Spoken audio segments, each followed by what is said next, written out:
Waalaikumsalam warahmatullahi wabarakatuh.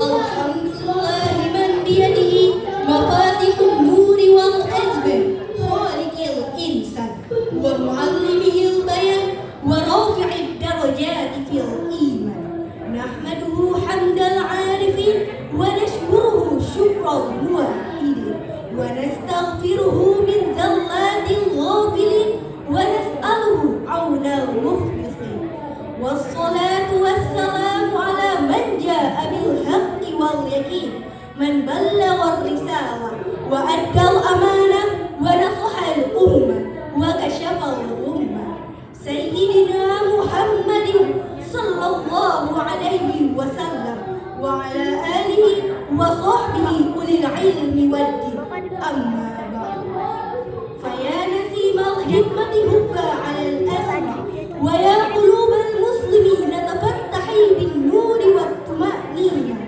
hadhihi kalimatun nasijuha min nuril iman wa ruha mahabbatur rahman nuqaddimuha fi majlisin tayyibin yutawajju bi dzikrillah wa yazdanu bis sidqi wal ihsan. Yang saya hormati para dewan juri yang bijaksana serta teman-teman yang saya cintai. Segala puji bagi Allah yang menciptakan manusia dan mengajarkannya berbicara, yang menurunkan Al-Quran sebagai petunjuk dan kabar gembira bagi orang-orang beriman. Kita memujinya setulus hati sebagaimana diperintahkan dan bersyukur kepadanya atas segala takdir dan ketetapan. Salawat beserta salam kita persembahkan ke atas junjungan Nabi besar Muhammad sallallahu alaihi wasallam, uswatun hasanah, teladan terbaik bagi umat manusia, pembawa suluh penerang alam, penunjuk jalan bagi umat yang mencari kebenaran. Mudah-mudahan dengan berkah salawat itu Allah subhanahu wa ta'ala melimpahkan rahmat dan kasih-Nya kepada kita semua. Dewan juri yang saya muliakan, hadirin serta sahabat-sahabat yang berbahagia. Pada hari yang berbahagia ini, izinkan saya menyampaikan sebuah pidato bertemakan Stop Bullying, wujud nyata akhlak Rasulullah dalam kehidupan. Pergi ke taman memetik melati, harumnya sembah wangi hati. Janganlah suka menyakiti, jadilah insan berhati suci. Hadirin yang saya muliakan, hari ini saya ingin mengajak kita semua merenung sejenak. Apakah kita masih memiliki hati yang lembut seperti yang diajarkan oleh Rasulullah sallallahu alaihi wasallam? Di zaman sekarang, teman-teman, kita sering mendengar kata bullying, tidak hanya di sekolah tetapi juga di dunia maya. Ada yang dihina karena fisiknya, ada yang ditertawakan karena cara bicaranya, bahkan ada yang dijauhi hanya karena berbeda. Sadarkah kita terkadang kata-kata yang kita anggap canda bisa melukai hati seseorang lebih dalam daripada luka di tubuh?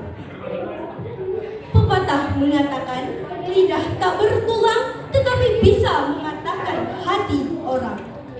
Rasulullah sallallahu alaihi wasallam telah mengingatkan kita dalam sabdanya, al-muslimu man salimal muslimun min lisanihi wa yadihi. Seorang muslim adalah yang kaum muslimin lainnya selamat dari gangguan lisan dan tangannya. Hadis riwayat Bukhari dan Muslim. Hadirin sekalian, fakta terbaru sungguh membuat kita terhenyak. Pada Oktober 2025, seorang siswa berusia 12 tahun di Grobogan, Jawa Tengah meninggal dunia setelah diduga menjadi korban bullying di sekolahnya. Korban kerap diolok-olok dan diserang secara fisik oleh teman sekelasnya.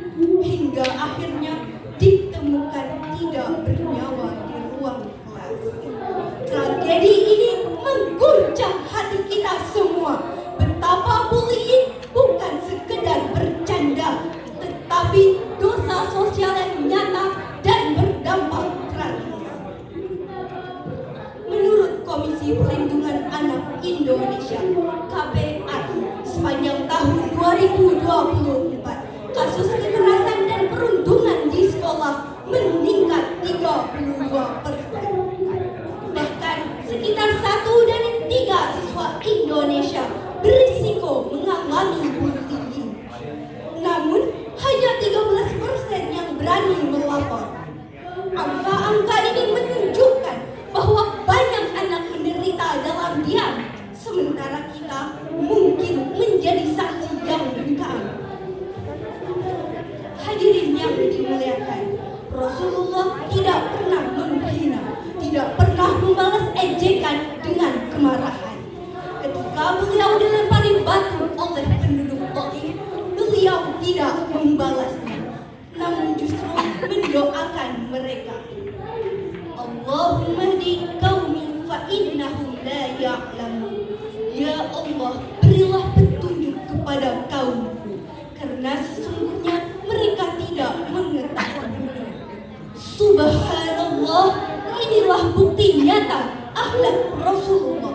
Beliau tidak hanya berbicara tentang kasih sayang, namun beliau hidup dengan kasih sayang itu.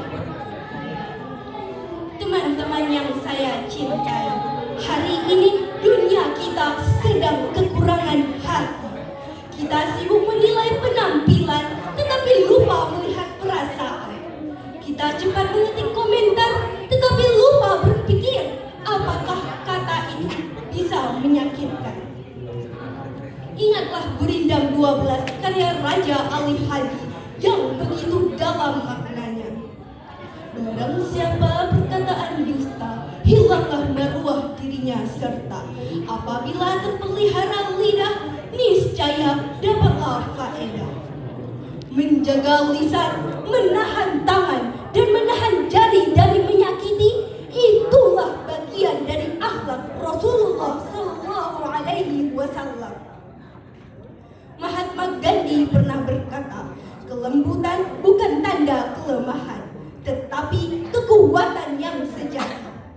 Begitu juga Islam mengajarkan, kelembutan dan empati adalah senjata yang paling kuat untuk menaklukkan hati manusia, bukan kekerasan, bukan hinaan.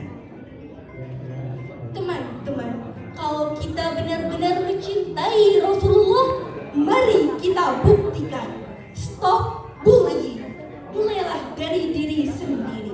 Jangan ikut menertawakan orang lain. Jangan menyebar aib teman. Jangan menghina di media sosial. Karena Allah Subhanahu wa Ta'ala telah berfirman dalam surat Al-Hujurat ayat 11. A'udzu billahi minasyaitonir rajim. Bismillahirrahmanirrahim. Ya ayyuhalladzina amanu la yaskhar qaumun min qaum. Artinya, wahai orang-orang yang beriman, janganlah suatu kaum merendahkan kaum yang lain. Mungkin yang kamu ejek hari ini justru lebih mulia di sisi Allah daripada dirimu. Mari kita jadikan akhlak Rasulullah sebagai cerminan dalam hidup. Bukan dengan mencaci, tetapi dengan mengasihi. Bukan dengan membuli, tetapi dengan menyembuhkan hati. Karena sejatinya menjadi baik bukan soal siapa yang paling kuat, tetapi siapa yang paling mampu menahan diri untuk tidak menyakiti. Akhirul kalam, sebelum saya mengakhiri pidato ini, izinkan saya menyampaikan sebaik pantun. Gunung Dai bercabang 3, Pulau Pandan jauh ke tengah. Perbuatan buli membawa petaka, tidak sesuai ajaran Rasulullah. Sekian pidato yang saya sampaikan, semoga berbekas di hati yang ikhlas, menjadi cahaya pada pikiran, menjadi rahmat bagi seluruh insan. Jika ada silap dan salah, mohon dimaafkan. Semoga yang baik menjadi teladan, yang kurang menjadi sempadan. Sekian dan terima kasih. Wallahu mu'afiq illa aqwa min thariq.